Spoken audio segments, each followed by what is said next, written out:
L'intelligence émotionnelle. Je souhaitais commencer aujourd'hui cette vidéo par vous parler du stress et de ses conséquences. Lorsque nous sommes en recherche d'emploi, cette sensation de stress est souvent très présente, que ce soit par le caractère d'urgence ou le fait que notre destin professionnel est en partie lié à l'approbation de notre candidature par une tierce personne. Le problème avec le stress, c'est lorsqu'il empiète sur nos actions, réflexions et de manière négative. En effet, le stress peut, selon son dosage, être un moteur à l'action. Mais lorsque la limite est dépassée dans l'intensité et la durée, alors il peut être douloureux, voire source de maladie. Il n'est donc pas à prendre à la légère et l'écoute de vos ressentis corporels est le premier levier à enclencher pour percevoir les signaux faibles d'alerte.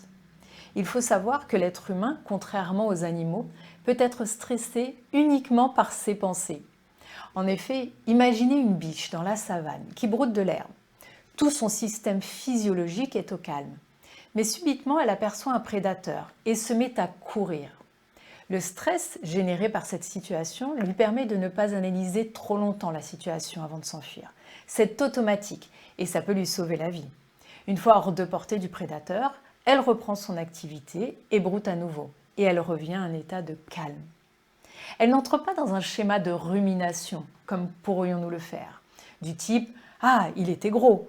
Et c'était quoi comme félin? Il aurait pu me manger. Et si je n'avais pas couru assez vite? Et s'il m'avait mangé? Et mes enfants, que seraient-ils devenus sans moi? Ils sont encore trop jeunes pour se débrouiller tout seuls. » Vous voyez de quoi je parle? Combien de fois par jour nous pratiquons cette rumination, parfois même avec des événements qui ont eu lieu il y a plusieurs mois, voire plusieurs années? Et puis comme nous sommes très doués, nous faisons cela également pour des situations à venir. On se stresse pour des problèmes qui n'existent pas encore dans notre vie et qui probablement n'existeront jamais. Il faut savoir qu'un état de stress permanent peut engendrer des tensions dans le corps, une respiration écourtée et accélérée, de l'anxiété récurrente, bref, nos pensées peuvent littéralement nous rendre malades. Le problème, c'est qu'avec en moyenne 60 000 pensées par jour, il paraît impossible de pouvoir toutes les contrôler. Surtout que 95% de nos programmes, modes de fonctionnement sont inconscients dès l'âge de 35 ans. Ils représentent un ensemble mémorisé de comportements, de réactions émotionnelles, d'habitudes inconscientes, d'attitudes, de croyances et de perceptions. Bref, nous sommes dans la plupart du temps en pilote automatique. Et ce que je peux vous inviter à faire, c'est de devenir plus conscient. Mais comment faire, car nous sommes la plupart du temps dans ce mode pilote automatique? Voici quelques conseils que je vais vous donner, et notamment un petit bilan quotidien que vous pouvez faire. Commencez par ce bilan en fin de journée. Prenez 10 minutes pour faire le bilan de ce qui s'est passé dans votre journée, d'un point de vue interprétation, émotion, ressenti corporel, réaction et comportement.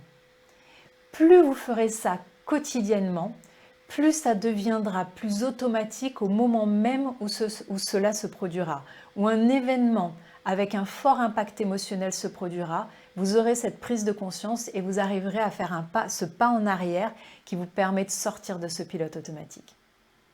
Posez-vous la question lors de ces bilans, qu'est-ce que vous auriez pu faire différemment? Est-ce que vous êtes satisfait de ce qui s'est passé ou comment est-ce que vous auriez pu mieux faire?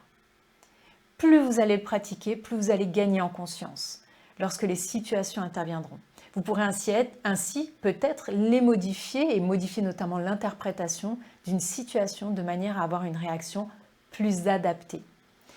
Notez quelque chose, derrière chaque émotion, il y a un besoin.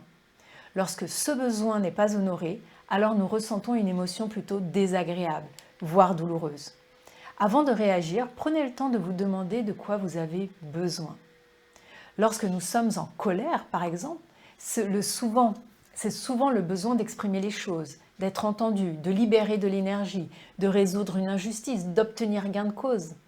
Lorsque nous sommes tristes, le besoin peut être d'être écouté, accueilli ou se retrouver un peu avec soi-même. Lorsque l'on ressent de la peur, on a besoin d'être rassuré, sécurisé, d'avoir confiance. Ce laps de temps qu'il y a entre une émotion et la réponse que vous allez donner est le plus grand pouvoir que vous pouvez avoir. C'est le moment, ça peut être une fraction de seconde à quelques minutes, qui va vous permettre de pouvoir réfléchir à la meilleure réponse que vous allez pouvoir apporter à cette situation. Maintenant que nous avons approfondi le sujet des émotions, nous allons aborder dans la vidéo suivante l'intelligence émotionnelle. À tout de suite!